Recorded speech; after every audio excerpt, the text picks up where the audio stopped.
It is time. We are called upon. Our voices will now be heard, or they will fade into a whisper. Our issue is not that of a Democrat or a Republican. It is not that of a Christian or a Muslim. It is not that of race or moral. Our issue is that of an American. Our issue is that which makes us American. We are bound to defend the Second Amendment of the Constitution, that amendment which protects the entire Constitution. It is this amendment which is the most necessary. It is this amendment that the people must and will protect. We cannot sit back while our congressmen and senators, our president, our federal leaders debate that which they have no right to debate, that which they have no power to debate, that which is our duty to defend. I give this speech as a private citizen with only a love for our way of life, and as a man who knows that the people, for whatever reason, need a push and a call to peaceful political arms. A man who understands the depth of the Constitution and the reason for the most powerful amendment of them all. Do not fall for the lies of party and media. They have convinced us we disagree, and that the very few have voices louder and more powerful than the very many. The very many with hearts full of love and full of patriotism. From neighbor to neighbor, from state to state, one thing we can all agree on is the necessity of the Second Amendment and its duty and our duty to protect the Constitution. We must call on our state House of Representatives. We must call on them from a local level. We must remind them of their strength and where it comes from. We must give them back their own hearts and encourage them to be more than pawns and voices that fear the media more than a neighbor, a friend, or a local citizen whom voted them into office. We must recall the meaning of the Second Amendment. We must believe it, we must understand it, and most of all, we must voice and demonstrate it. We must realize the lies that we are victim to. We must know what we have fallen for, and we must protest these lies. And we must do it in our own districts, in our own states, and remember that which makes us American. In 1787, George Washington said these words: "The power under the Constitution will always be in the people. It is entrusted for certain defined purposes and for a certain limited period to representatives of their own choosing. And whenever it is executed contrary to their interest or not agreeable to their wishes, their servants can and undoubtedly will be recalled." Well, to all representatives in each individual state, in each individual district, I say to you, you will hear us now, or as our servants, you can and undoubtedly will be recalled. The Second Amendment reads, "A well-regulated militia, being necessary to the security of a free state, the right of the people to keep and bear arms shall not be infringed." I am here to remind you that the militia is not the NRA, but instead the PTA. The militia is the mothers and the fathers, the sons, the daughters. It is the liberal, the Republican, the Democrat. It is the men and the women of all races and of all beliefs in America. The militia is the preacher, the teacher, the bus driver, and the CEO. The militia is your neighbor, your friend, and your countrymen. The militia is the armed and necessary people of America. It is those people whom, if ever called upon to defend the nation, from governments foreign or domestic. The militia is those who will and those that know we must. It is time to realize that the word for militia is neighbor. And the leader of the state district is the elected leader of the neighborhood. And we demand in each and every district that meetings are held. We demand that our state constitutions immediately have added protections that ensure the people of the state that guns and ammunitions, weapons of peace, capable of war, will not be touched by federal regulation, federal taxes, or federal registration. We will not allow you to hide behind one another and claim to be without power. We know the power you hold because we, an armed nation of peaceful men and women, give you that power and can take it away. It is the Second Amendment that ensures we keep that power. We, the neighbors, demand of our district representatives to call meetings, to be moved to action, or to be recalled and replaced. We will not allow you to debate the very thing that gives us the power to debate. You will hear our voices, you will write amendments, and you will guarantee and promise to defend the power of your state, your neighbors, your countrymen and women. The Second Amendment was written to protect the security of a free state. It reminds us that the Union, the federal government, is only the voices of the people via the representatives we send. It is to ensure that the state as an individual remains as powerful as the nation as a whole. Let our voices be heard. Demand of your governor and your district representative that they hear us now.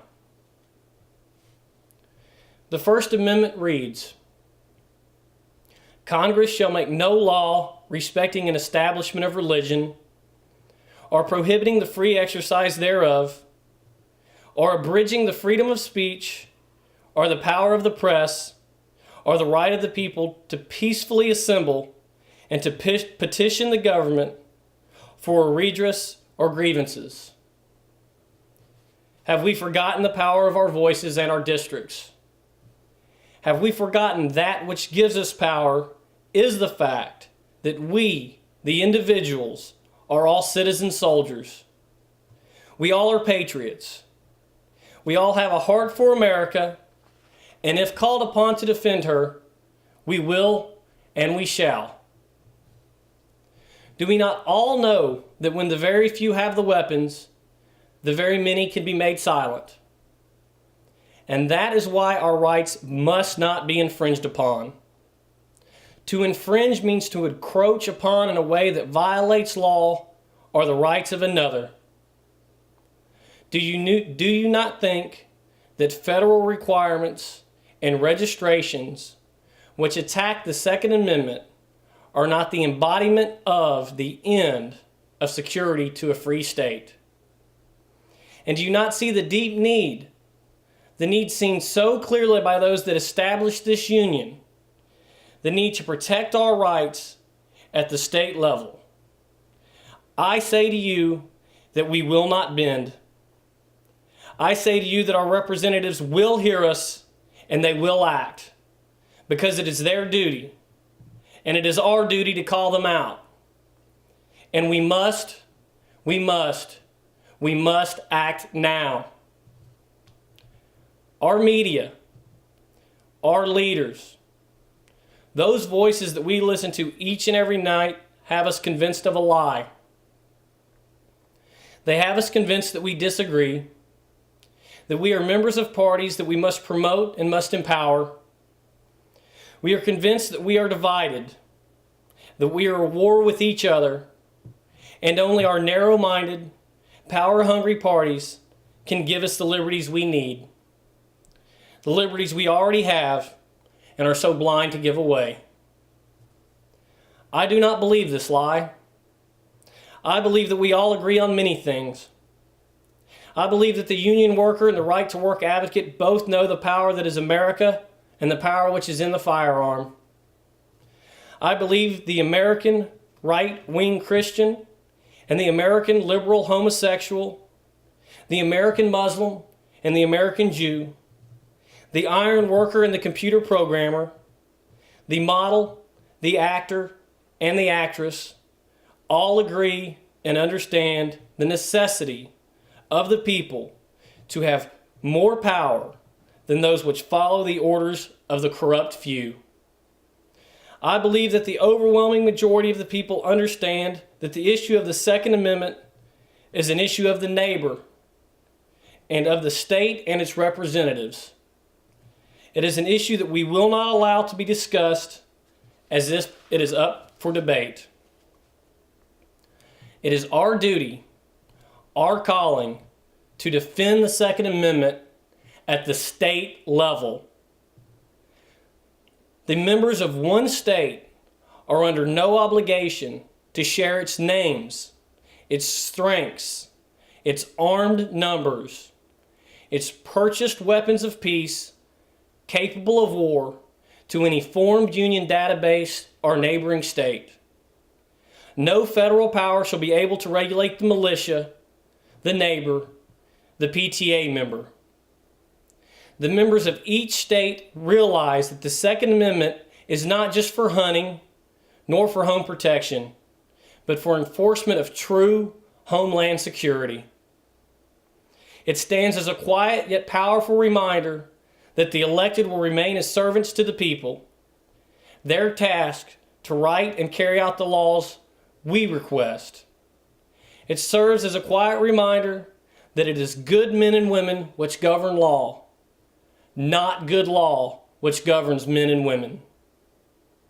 It is a reminder to all governments, foreign and domestic, that the American people may disagree, but it would be foolish to become our common enemy. Do not believe the lies. Do not believe the few whom have been given the mics. They are all misled. They all seek power. For whom among you would trust a rifle of war in the hands of the rich and corrupt few over your neighbors, your friends, your American brothers? Our arms and numbers must always outweigh the arms and numbers of the few that without the Constitution could steal, kill, and control the many. We are not a people so proud as to not see that in this entire world, more unarmed men and women are killed and murdered by corrupt and powerful governments than any other force. History has shown the mass murder at the hands of the elected over a non-armed people time and time again. Are we so foolish to think our leaders wish not to have more power and more control? This is in the hearts of all men and women, and only the numbers of the many can prevent the control by the few. And the only thing that keeps the powerful and corrupt from having more power and more corruption is when the peaceful many have the ability to remove and control them. I assure you, the Republican and the Democrat are both in the same game, standing before a nation hoping to reach for power. And I call on those state representatives that believe me to be right to speak now, to make powerful state-level changes, to tell neighboring states and neighboring representatives that your state is powerful because of its people, and we will stand together when we can, but we will stand apart when we must. If you have listened to this speech, the heart of a neighbor, that of a Tennessee citizen, a man that pays his taxes and looks forward to his next check, then you have heard the reflection of your own hearts. You have heard reason. You have heard the truth, which is we are all on the side of America in spite of our differences and our debates. If you have listened to this speech, then you know that only a strongly and properly armed, unregulated militia, also called an American neighborhood, can protect and must remain the controlling force of our nation. You know that the few can never be allowed to rule over the many, and you must know if we do not demand that our rights are not infringed upon now, they will be in the worst kind of way in a future that perhaps is not that far away. You must now, this very day, find out your local state House of Representatives' name. You must demand meetings in the town halls.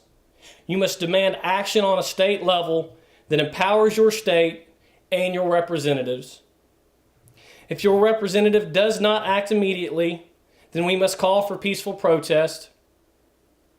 We cannot and must not fight this on a federal level where the power-hungry can hide behind one another and bow to the media. We must make our elected servants hear our voices. We must remind them that they are the head of their neighbors and that they are elected generals of a powerful force called neighbors. If you write one email and stop, if you make one Facebook post and feel you have done your job as a neighbor, then you are the problem and are as bad as one whom does not vote. You must call your representative by name. You must demand the presence of your governor, and you must have meetings in your town halls and within your local districts. Carry only a bullet in your pocket to hold over your head to remind your elected official of your support and the demands we have of him or her. You must demand that your representatives draft clear, state-level, constitutional declarations that read, firearms and ammunitions manufactured, bought, and sold within said state will never be subject to federal regulation, taxation, and registration. That the people will hold the rights of the Second Amendment and that no government, foreign or domestic, will ever be able to infringe upon that right within the state. That within said state, there will be no ledger of whom holds firearms, ammunition, or other weapons necessary to the security of a free state. And with exception to documented and proven mental illness or illegal actions, no man or woman of legal age will be prevented from purchasing these weapons. The state agrees that the actions of individuals will never be the liability of the weapons or ammunitions themselves, those who sell them, or those that manufacture them within said state. The state will not sway to the demands of any federal law which may infringe upon the Second Amendment, which states, a well-regulated militia being necessary to the security of a free state, the right of the people to keep and bear arms shall not be infringed. The time is now. Fight at a local level and know the future that can happen from the past we have all seen. Take this fight to your local representative and to those organizations like the NRA who claim to fight for the rights of the Second Amendment, yet do little more than delayed speeches and private endorsements. It is time to help the people organize. To help the people at a state level and a local level. Please use your power of influence to help organize and empower the country, one neighbor at a time, called together to empower one district and one state at a time. We will not allow the union to handle that which is clearly the requirement of the state from the foundation of this nation. We will never hand over, register, or ask permission to keep our arms from neither the state nor the federal government. And we demand of our elected officials to support and enforce this. This is the demand of the great and powerful majority. We are an educated and peaceful group. We are Americans. It is our duty, of which we are bound as its only keepers, the people, to protect the Constitution of the United States of America. Thank you.